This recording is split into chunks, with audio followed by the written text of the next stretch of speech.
A very pleasant good morning, dear readers. Welcome back to my channel, English Mentor. Friends, today the Hindu editorial has not been updated. Therefore, I have taken the editorial of the Times of India, 15th of January 2022. So let us start this editorial in detail. The title of this editorial is choice and price. देखो, choice का मतलब होता है किसी चीज का विकल्प, price का मतलब होता है कीमत। यानी कि अगर हम किसी को चॉइस देते हैं, विकल्प देते हैं, तो उसका प्राइस पे करना होता है, उसकी कीमत देनी होती है, यानी उसका खामियाजा भुगतना पड़ता है। इट मींस अगर लोगों को वैक्सीनेशन के लिए चॉइस दे दी जाएगी कि वो चाहे तो वैक्सीनेशन ले सकते हैं या नहीं ले सकते, अगर उनको इस चीज का विकल्प दिया जाएगा तो इसका प्राइस पे करना होगा, इसका कहीं ना कहीं जो परिणाम होंगे उस वो परिणाम भुगतने होंगे। तो इसी बात को इस एडिटोरियल में हम पढ़ने वाले हैं। Vaccine passes. देखो, वैक्सीन पासेस का मतलब हो गया वो लोग जिन्होंने अपना वैक्सीनेशन ले चुके हैं और उनके पास वो पास है, वो सर्टिफिकेट है वैक्सीन का, प्रोटेक्ट फ्रीडम। यानी वो लोग जो वैक्सीन ले चुके हैं उनको क्या मिलेगा? फ्रीडम, उनको आजादी होगी कि वो अपना काम वगैरह या आना जाना जो है फ्रीडम के साथ कर सकते हैं। And livelihood. लाइवलीहुड का मतलब हो गया उनका जो काम धंधा है, जीविका है, और वो अपने जो काम धंधा है उसको क्या कर सकते हैं? आसानी से कर सकते हैं बिना किसी इंटरफेरेंस के। तो इसी पर्टिकुलर मुद्दे को हम इस एडिटोरियल में डिस्कस करने वाले हैं। So let us start this editorial in detail.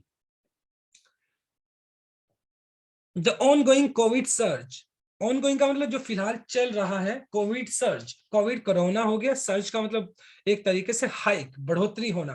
तो फिलहाल देखा जाए तो पूरी दुनिया के अंदर कोविड की तीसरी लहर आ चुकी है अक्रॉस द कंट्रीज, यानी पूरी ग्लोबल के अंदर, पूरी दुनिया के अंदर कोविड की तीसरी लहर आ चुकी है। हैज कैटलिज्ड। कैटलिज्ड का मतलब हो गया एक तरीके से स्टिमुलेट करना, उकसाना। तो इसने क्या किया, यानी कोविड की जो तीसरी लहर आ चुकी है, इस तीसरी लहर ने पूरी दुनिया के अंदर वैश्विक स्तर पर एक क्या कर दिया, एक डिबेट को जन्म दिया है, एक डिबेट को उकसा दिया है, एक वाद विवाद हो चुका है। क्या वाद विवाद है? वो डिबेट हो चुकी है। क्या चीज? How far government can go, यानी कितनी दूर तक ये जो सरकारें हैं, पूरी दुनिया की जितनी भी सरकारें हैं, वो कितनी दूर तक जा सकती हैं, किस काम के लिए? इन मैंडेटिंग। ये मैंडेट करना मतलब किसी को मेक समथिंग नेसेसरी, किसी चीज को बहुत ज्यादा जरूरी करना। तो देखने वाली बात ये होगी कि किस हद तक ये जो सरकारें हैं वो जा सकती है मैंडेट करने के लिए, जरूरी करने के लिए individual vaccination to limit collective health risk. यानी ये पूरी दुनिया के लिए जो एक हेल्थ रिस्क बना हुआ है, उस हेल्थ रिस्क को रोकने के लिए ये पूरी दुनिया की जितनी भी गवर्नमेंट्स है, सरकारें हैं, वो किस हद तक इस वैक्सीनेशन को क्या कर सकती है? मैंडेट कर सकती है, जरूरी बना सकती है। तो ये देखने वाली बात है। फिलहाल देखा जाए तो कोविड की तीसरी लहर की वजह से एक एक डिबेट का माहौल बन चुका है पूरी दुनिया के अंदर, क्योंकि कुछ पर्टिकुलर कंट्रीज को अगर देखा जाए तो कुछ पर्टिकुलर सेक्शन हर एक देश के अंदर ऐसा है जो वैक्सीनेशन को ले रहा है, एक ऐसा सेक्शन जो वैक्सीनेशन को अपोज कर रहा है। तो इस वजह से एक डिबेट की स्थिति बन चुकी है। क्या सरकार के लिए वैक्सीनेशन जरूरी है देना, या ये इंडिविजुअल चॉइस के ऊपर होना चाहिए? जो उस वैक्सीनेशन को लेना चाहे तो ले सकता है, नहीं लेना चाहे तो उसकी मर्जी। तो ये एक डिबेट बन चुका है पूरी दुनिया के अंदर, ये देखने वाली बात होगी। Western democracies. देखो, डेमोक्रेसी मतलब लोकतंत्र हो गया। फिलहाल वेस्टर्न डेमोक्रेसीज का मतलब हो गया जो वेस्टर्न कंट्रीज है, आर द साइट। साइट का मतलब एक ऐसी जगह पर होना ऑफ द हीटेड डिबेट्स। तो कहने का मतलब जो वेस्टर्न कंट्रीज है वहां पर इस वैक्सीनेशन को लेकर, यानी जो कोविड का वैक्सीनेशन को लेकर वहां पर मतलब हीटेड मतलब गर्मा गर्म हो गया, डिबेट का मतलब विवाद। तो फिलहाल देखा जाए तो वेस्टर्न कंट्रीज के अंदर वैक्सीनेशन को लेकर विवाद हो गया है, गर्माहट हो गई है, वहां पर विवाद चल रहा है। With three arms of state wing इन। देखो, थ्री आर्म्स का मतलब हो गया एग्जीक्यूटिव, लेजिस्लेटिव एंड जुडिशरी। तो ये फिलहाल अगर देखा जाए तो ये जो फिलहाल इनके बीच में क्या है, एक ये जो एग्जीक्यूटिव है, लेजिस्लेटिव है, जुडिशरी है, किसी भी पर्टिकुलर देश को चलाने के लिए ये तीनों जो मशीनरीज हैं, तीनों ये सिस्टम में बहुत जरूरी होते हैं। लेकिन अगर देखा जाए तो वेस्टर्न कंट्रीज के अंदर बहुत सारी ऐसी कंट्रीज हैं जहां पर डिबेट स्टार्ट हो चुकी है और जो एग्जीक्यूटिव है, लेजिस्लेटिव है और जुडिशरी है, इनके आपस में क्या है, इनके आपस में मतभेद है या इनके ओपिनियन डिफरेंट है, जिसकी वजह से एक डिबेट बनी हुई है। इन द यूएस के अगर देखा जाए तो सुप्रीम कोर्ट ओवरटर्न का मतलब उलट देना, और फेडरल गवर्नमेंट वैक्सीन मैंडेट। तो फिलहाल जो गवर्नमेंट ने क्या किया था, गवर्नमेंट ने वहां पे एक मैंडेट किया था, यूएस के अंदर जो गवर्नमेंट है उसने एक मैंडेट मतलब एक चीज नेसेसरी की थी फॉर द लार्ज कंपनीज, यानी जो बड़ी कंपनीज हैं उनके लिए क्या किया था, उनके लिए वैक्सीनेशन को मैंडेट किया था। लेकिन यूएस की जो एक सुप्रीम कोर्ट है उसने क्या, यूएस की जो सुप्रीम कोर्ट है उसने उस गवर्नमेंट के जो वैक्सीन वैक्सीन का जो मैंडेट था, जो एक ऑर्डर था, उसको क्या कर दिया, उसको एक तरीके से ओवरटर्न कर दिया, उसको उलट दिया, but up held it for the health workers. यानी कि कहीं ना कहीं अगर देखा जाए तो जो फेडरल गवर्नमेंट है यूएस की, उसने क्या किया था, जो बड़ी कंपनीज है उनके लिए वैक्सीनेशन को मैंडेट किया था, जरूरी किया था, लेकिन सुप्रीम कोर्ट ने उस मैंडेट को ओवरटर्न कर दिया, उलट दिया, और कहीं ना कहीं ये जो मैंडेट है हेल्थ वर्कर्स के लिए लागू कर दिया कि जितने भी हेल्थ वर्कर्स है उनके लिए वैक्सीनेशन करवाना बहुत ज्यादा जरूरी है। अमंग अदर एग्जाम्पल्स, और दूसरे कंट्रीज के उदाहरण लिए जाए तो फ्रेंच लॉ मेकर्स, और जो फ्रांस की अगर बात की जाए, जो पॉलिसी मेकर्स है वहां पर कानून बनाने वाले जो है, have upheld a tighter vaccine pass for access to some public settings such as restaurants and trains.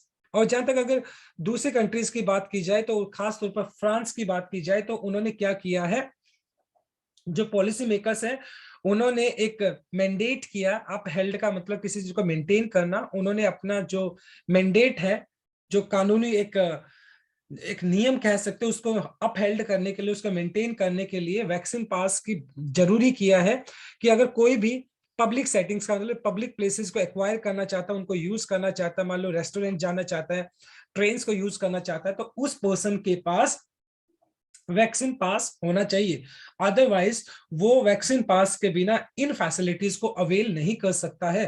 तो फ्रांस के अंदर ऐसा एक रिस्ट्रिक्शंस लगाई गई हैं उन लोगों के अगेंस्ट जो वैक्सीनेटेड नहीं है।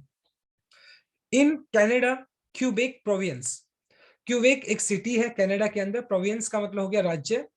द गवर्नमेंट अनाउंस्ड, और कनाडा के अंदर गवर्नमेंट ने अनाउंस किया, it will introduce A special tax on the unvaccinated. और कहीं ना कहीं वैक्सीनेशन को प्रमोट करने के लिए कनाडा ने क्या किया, जो लोग वैक्सीनेटेड नहीं है उनके ऊपर टैक्स लगाया जाएगा। तो इस चक्कर में जो लोग, जिन लोग जो वैक्सीनेटेड नहीं है वो टैक्स से बचने के लिए वैक्सीनेशन लेंगे। The data is unambiguous. देखो एम्बिग्यूअस का मतलब होता है अनक्लियर, बट यहाँ पे अनएम्बिग्यूअस है तो इसका मतलब है क्लियर। जो डाटा साफ साफ दिखाई पड़ता है, vaccine lower risk the hospitalization and death.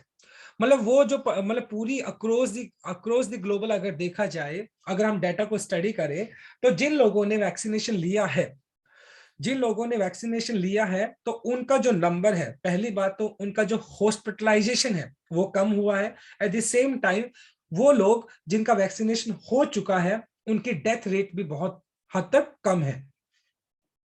In India, Bharat में अगर देखा जाए, Delhi data between January 9 January to 12, यानी 9 जनवरी से लेकर 12 जनवरी तक का दिल्ली के आंकड़े को अगर स्टडी किया जाए, that 72% of the 97 Covid deaths, यानी 97 जो केसेस थे, सॉरी 97 डेथ्स हुई हैं कोविड की वजह से इन 3 दिनों के अंदर, तो उसमें से 72% जो डेथ्स हैं वो उन लोगों की है, वह among the unvaccinated.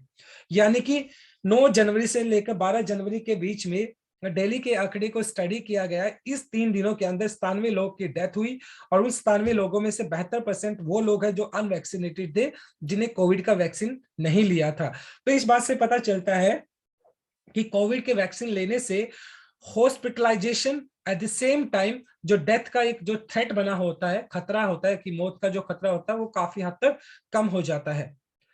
In normal times, अगर सामान्य वक्त की अगर बात की जाए, समय की बात की जाए, गवर्नमेंट नीड टू टिल्ट का मतलब होता है बैंड करना, झुकना, on the side of individual choices.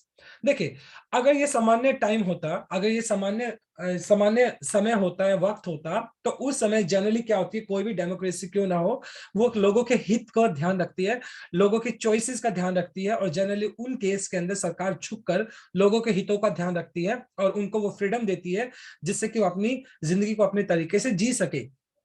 लेकिन फिलहाल अगर देखा जाए पैंडेमिक के दौर के अंदर, तो गवर्नमेंट वो फ्रीडम उन लोगों को नहीं दे सकती है, वो चॉइस उन लोगों को नहीं दे सकती कि अगर आप वैक्सीनेट नहीं करवाना चाहें तो आपकी मर्जी है। ऐसा नहीं हो सकता, बिकॉज इन केस अगर ऐसा फ्रीडम दे दिया जाता है, वो लोग जो वैक्सीनेटेड नहीं है, वो कल को इन्फेक्ट होते हैं तो दूसरे लोगों को खतरा पहुंचा सकते हैं। तो इस वजह से ऐसा चॉइस देना किसी भी सरकार के लिए बहुत रिस्की हो सकता है और उसकी कीमत चुकानी पड़ सकती है।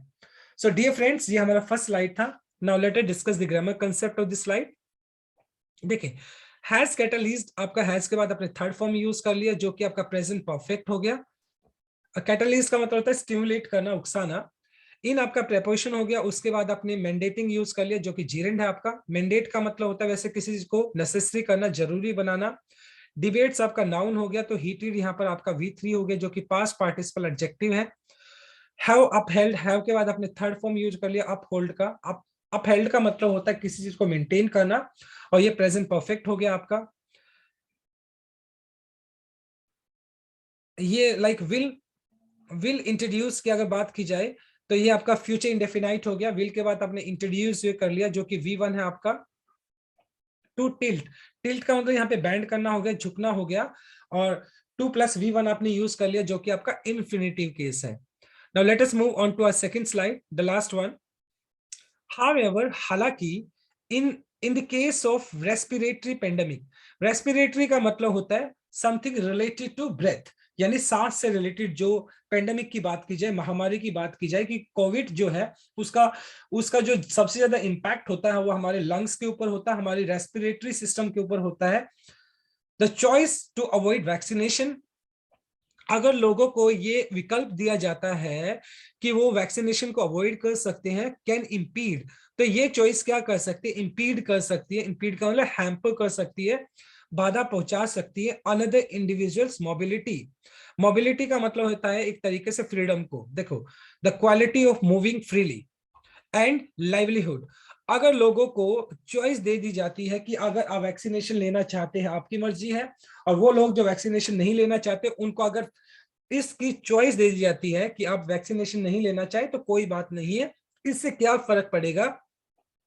इससे इम्पीड, इम्पीड का मतलब खतरा पैदा हो जाना या बाधा डाल देना। वो लोग जो अनवैक्सीनेटेड है वो दूसरे लोगों की मोबिलिटी को, फ्रीडम को खत्म कर सकते हैं। एट द सेम टाइम उनसे उनका जो लाइवलीहुड है, जो काम धंधा है, वो बहुत ज्यादा इम्पैक्ट पड़ेगा उसके ऊपर। क्योंकि हो सकता है वो जो लोग अनवैक्सीनेटेड है कल को इन्फेक्ट हो जाते हैं, तो वो क्या बन सकते हैं, कोरोना कैरियर बन सकते हैं, वो जो वायरस है उसको स्प्रेड कर सकते हैं। तो इस वजह से उनको इस तरह का विकल्प नहीं दिया जाना चाहिए। टू इलिस्ट्रेट, टू इलिस्ट्रेट का मतलब एग्जाम्पल के तौर पर कह सकते हो, उदाहरण के तौर पर, government often strict mobility, mobility का मतलब हो गया देखो the quality of moving freely, right. To manage the pressure on the health care infrastructure, और फिलहाल अगर देखा जाए तो जितनी भी गवर्नमेंट है जनरली वो क्या कर देती है, मोबिलिटी को रिस्ट्रिक्ट कर देती है, प्रतिबंध लगा देती है जनरली, जैसे लॉकडाउन वगैरह लगा दिया। वो क्यों, क्योंकि देखो अगर लॉकडाउन नहीं लगाया जाएगा, रिस्ट्रिक्शंस नहीं लगाई जाएंगी, तो नंबर ऑफ केसेस लगातार बढ़ते जाएंगे, और पूरा का पूरा जो प्रेशर होगा वो हेल्थ इंफ्रास्ट्रक्चर पे आएगा। तो हेल्थ इंफ्रास्ट्रक्चर पे एक साथ प्रेशर ना आए, तो इसकी वजह से लोगों की जो मोबिलिटी होती है, उनका जो मूवमेंट होता है, आना जाना होता है, उसको क्या कर दिया जाता है, कुछ टाइम के लिए रिस्ट्रिक्ट कर दिया जाता है, जिससे कि दो फायदे होंगे। एक तो हेल्थ इंफ्रास्ट्रक्चर के ऊपर जोर नहीं पड़ेगा, दूसरा लोग एक दूसरे को स्प्रेड नहीं कर पाएंगे, वायरस को स्प्रेड नहीं कर पाएंगे। तो ये वजह है जिसकी वजह से लोगों की जो मोबिलिटी होती है उसको रिस्ट्रिक्ट कर दिया जाता है कुछ टाइम के लिए।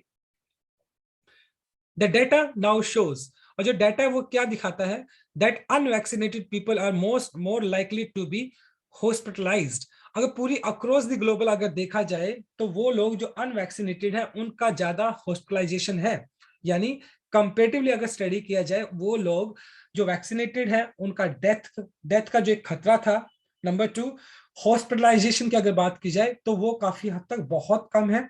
उन लोगों के कंपैरेटिवली जो लोग अनवैक्सीनेटेड है। अनवैक्सीनेटेड लोग हैं उनका डेथ का भी बहुत ज्यादा खतरा है। नंबर 2, अगर देखा जाए तो अगर कल को इन्फेक्टेड होते हैं तो उनको हॉस्पिटलाइज भी किया जाता है। तो ये चीजों से बचने के लिए वैक्सीनेशन लेना बहुत ज्यादा जरूरी है। Which means that their choice has consequences for others. अच्छा, वो लोग जो अनवैक्सीनेटेड है, अगर वो इस बात की चॉइस चाहते हैं, विकल्प चाहते हैं कि उनको इस चीज के लिए क्या कर दिया जाए, उनको इस चीज के लिए अलाउ किया जाए कि वो वैक्सीनेशन अगर नहीं लेना चाहे तो उनको इस चीज के लिए छोड़ दिया जाए। लेकिन उनको इस बात को नहीं भूलना चाहिए कि उनकी जो चॉइसेस है उसके कॉन्सिक्वेंसेस भी तो है, उसके परिणाम भी तो है, क्योंकि इससे दूसरे लोगों की जिंदगी के ऊपर गलत तरीके से प्रभाव पड़ता है। तो किस तरीके से उनको वैक्सीनेशन के लिए, मतलब किस तरीके से उनको डिस अलाउ किया जाए कि वैक्सीनेशन अगर वो नहीं लेना चाहे तो उनको अलाउ कर दे कि चलो ठीक है अब वैक्सीनेशन ना ले। तो ऐसा नहीं होना चाहिए। दिस इज वन रीजन, ये एक सबसे बड़ा कारण है why France moved from an earlier phase when either vaccination or negative covid test was adequate to one where one vaccination is accepted। देखिए, फिलहाल फ्रांस की अगर देखी जाए तो फ्रांस ने एक नए फ्रांस का जो स्टार्टिंग का जो फेज था तो उसमें उसने क्या किया था कि या तो आप अपना वैक्सीनेशन कराओ या कोविड की जो नेगेटिव जो टेस्ट रिपोर्ट है उसको लेकर आओ। एडिक्वेट का मतलब हो गया एनफ, यानी या तो आप वैक्सीनेशन करवाना पड़ेगा या फिर आपको नेगेटिव टेस्ट रिपोर्ट लेकर आनी होगी। यही चीज एक्सेप्टेड है, यानी या तो वैक्सीनेशन एक्सेप्ट कर लो आप या फिर कोविड की नेगेटिव रिपोर्ट ले आओ। तो फ्रांस के अंदर ऐसा फेज आया था, फ्रांस के अंदर एक ऐसा सिस्टम भी लागू किया गया था। It is a strong disincentive against remaining unvaccinated. और फिलहाल अगर देखा जाए फ्रांस का जो मूव है बहुत अच्छा है, क्योंकि वैक्सीनेशन लेना पड़ेगा। अगर मान लो अगर आपको कोई भी पब्लिक फैसिलिटीज को अवेल करना है तो आपके पास दो चॉइसेस हैं, या तो वैक्सीनेशन कराओ या फिर आप कोविड की नेगेटिव रिपोर्ट लेकर आओ। तो ये दो ही ऑप्शंस हैं। तो इससे क्या हुआ, डिसइंसेंटिव का मतलब हो गया अ नेगेटिव मोटिवेशनल इन्फ्लुएंस। और इससे वो लोग जो अनवैक्सीनेटेड थे उनको क्या मिला, वो क्या हो गए, डिस्करेज्ड हो गए। तो उनको मतलब ऑब्वियस सी बात है, अगर उनको कोई भी पब्लिक फैसिलिटी को अवेल करना है उनके पास चॉइसेस ही नहीं है। क्यों, या तो उनको वैक्सीनेशन कराना पड़ेगा या वो कोविड का टेस्ट कराएंगे तो उनको कोविड की नेगेटिव रिपोर्ट लेकर आनी होगी। तो दोनों ही केस के अंदर, यानी दोनों ही केस के अंदर अगर देखा जाए तो वो जो लोग अनवैक्सीनेटेड है, जिन लोगों ने वैक्सीनेशन नहीं लिया है, वो डिस्करेज हुए और उनको वैक्सीनेशन करवाना पड़ा। But it does not mandate vaccination. लेकिन फ्रांस ने मैंडेट नहीं किया, लेकिन मतलब कहीं ना कहीं फ्रांस ने मैंडेट तो नहीं किया वैक्सीनेशन को, लेकिन फ्रांस का जो तरीका था वो बहुत अच्छा था। क्योंकि देखिए, अगर आपको कोई भी पब्लिक फैसिलिटी को अवेल करना है तो आपके पास दो ही चॉइसेस है, या तो वैक्सीनेशन कराएं या फिर आप कोविड की नेगेटिव रिपोर्ट लेकर आए। तो इस तरीके से फ्रांस ने बहुत ही एक क्लेवर तरीके से, मतलब इस वैक्सीनेशन को क्या किया, प्रमोट किया इस तरीके से। Given the nature of disease, given का कंसीडर करना नेचर ऑफ डिजीज, ये बीमारी का जो एक प्रकृति है, यानी जो स्प्रेड होती है, ये कोविड की अगर बात की जाए, and the human and economic toil, जो मानव की अगर बात की जाए, इकोनॉमिक जो आर्थिक टॉयल, टॉल का मतलब है एक तरीके से नुकसान। तो इस पेंडेमिक ने क्या किया है, इस पेंडेमिक ने इंसानों का और जो हमारा इकोनॉमी है उसको बहुत नुकसान पहुंचाया है। It has taken limiting of collective risk has to be prioritised over individual choices. और कोविड को इम्पैक्ट को देखते हुए इंसानों के ऊपर, एट द सेम टाइम हमारी अर्थव्यवस्था के ऊपर देखते हुए, तो जो मतलब किसी भी सरकार को क्या करना होगा, कलेक्टिव रिस्क जो बना हुआ है, लोगों के ऊपर जो रिस्क बना हुआ है कोविड की वजह से, उसको प्रायोरिटी देनी होगी, उसको अहमियत देनी होगी उन लोगों के खिलाफ जो लोग इंडिविजुअल चॉइसेस की बात की जा रही है, कि जो वो लोग जो वैक्सीनेशन लेना चाहते हैं, नहीं लेना चाहते, उनके ऊपर छोड़ देना चाहिए। इससे हेल्थ रिस्क हो सकते हैं आगे जाकर। तो सरकार को उन लोगों को चॉइसेस देने की बजाय क्या करना चाहिए, कलेक्टिव रिस्क को कम करना चाहिए, उन लोगों को कंसीडर किया जाना चाहिए जिनके ऊपर हेल्थ रिस्क बना हुआ है। तो इस फेज के अंदर, नॉर्मल टाइम के अंदर लोगों की चॉइसेस को प्रेफर किया जाना चाहिए। लेकिन फिलहाल अगर देखा जाए तो कोविड का दौर है और कोविड स्प्रेड भी बहुत तेजी से होता है, तो इस वजह से उन इंडिविजुअल चॉइसेस को कंसीडर नहीं करना चाहिए, बल्कि लोगों को हितों को ध्यान में रखकर, मतलब वो लोग जिनको हेल्थ रिस्क बना हुआ है उनके हेल्थ रिस्क को ध्यान में रखते हुए इस चीज को कंसिडर किया जाना चाहिए। Vaccination need to be mandatory, हाँ वैक्सीनेशन को मैंडेटरी किया जाना चाहिए, जरूरी किया जाना चाहिए सभी के लिए। But the unvaccinated can not expect the same privileges if they pose a risk to the freedom and livelihood of the others। क्योंकि देखें, वो लोग जो वैक्सीनेशन नहीं करवाना चाहते हैं, तो उन लोगों को मतलब जो अदर प्रिविलेजेस की अगर बात की जाए, वो लोग जो कि वैक्सीनेटेड है और उनको जो बेनिफिट्स अलग अलग से जो बेनिफिट्स मिलते हैं वो सारे बेनिफिट्स वो अवेल कर सकते हैं, लेकिन वो लोग जो अनवैक्सीनेटेड हैं उनको इस तरह के बेनिफिट से क्या किया जाना चाहिए, इस तरह के बेनिफिट्स नहीं दिए जाने चाहिए, क्योंकि कहीं ना कहीं वो लोगों के लिए खतरा पैदा करते हैं। कल को वो इन्फेक्ट होते हैं तो लोगों के लिए खतरा हो जाता है। तो इस वजह से वैक्सीन को मैंडेटरी किया जाना चाहिए, और जो लोग वैक्सीनेशन नहीं करवाना चाहते हैं तो उनको इस तरह की जो पब्लिक फैसिलिटीज हैं उसको अवेल करने के लिए परमिशन नहीं मिलनी चाहिए। चॉइसेस हैव कॉन्सिक्वेंसेस, अगर लोगों को चॉइसेस दी जाती है, विकल्प दिए जाते हैं, तो उसके नेगेटिव कॉन्सिक्वेंसेस भी होते हैं, नेगेटिव रिजल्ट्स भी होते हैं, परिणाम भी होते हैं। And vaccination can not be in exception to this. और वैक्सीनेशन की अगर बात की जाए तो ये कोई अपवाद नहीं है। अगर लोगों को वैक्सीनेशन के लिए चॉइस दी जाएगी तो वो लोग जो चॉइस को अवेल करेंगे, वो वैक्सीनेशन नहीं लेंगे तो आगे जाकर वो इन्फेक्टेड होते हैं, तो लोगों को खतरा पैदा कर सकते हैं। एट द सेम टाइम उनको जो लाइवलीहुड है उसको खतरा पैदा कर सकते हैं। तो इसलिए हर एक सरकार को इस बात को इंश्योर करना चाहिए कि हर एक इंडिविजुअल को वैक्सीनेट किया जाना चाहिए। किसी को भी वैक्सीनेशन के लिए चॉइस नहीं दी जानी चाहिए, बल्कि उनको क्या किया जाना चाहिए, एनकरेज किया जाना चाहिए, जिससे कि ज्यादा से ज्यादा वैक्सीनेशन हो सके और इस पैंडेमिक से लड़ा जा सके। सो बहुत ही इंटरेस्टिंग आर्टिकल था आज का हमारा। Now let us discuss the grammar concept. देखो, कैन इंपीड, कैन आपका मॉडल वर्ब हो गया, इंपीड का मतलब हो गया वैसे हैम्पर करना, बाधा डालना, और मॉडल वर्ब के बाद हम V1 यूज कर लेते हैं। देखिए, people are more likely to be hospitalise, देखो टू बी हॉस्पिटलाइज की अगर बात की जाए तो ये इन्फिनिटिव हो गया, उसके बाद V3 आपने यूज कर लिया जो कि इन्फिनिटिव पैसिव स्ट्रक्चर हो गया आपका। गिवन का मतलब होता है कंसिडर करना, right. So my dear readers, this is all about from this article. Thanks for watching this video. Please do like, share, comment, and subscribe to my channel. So tomorrow I'll continue with another article. Till then, bye-bye, take care, and have a nice day.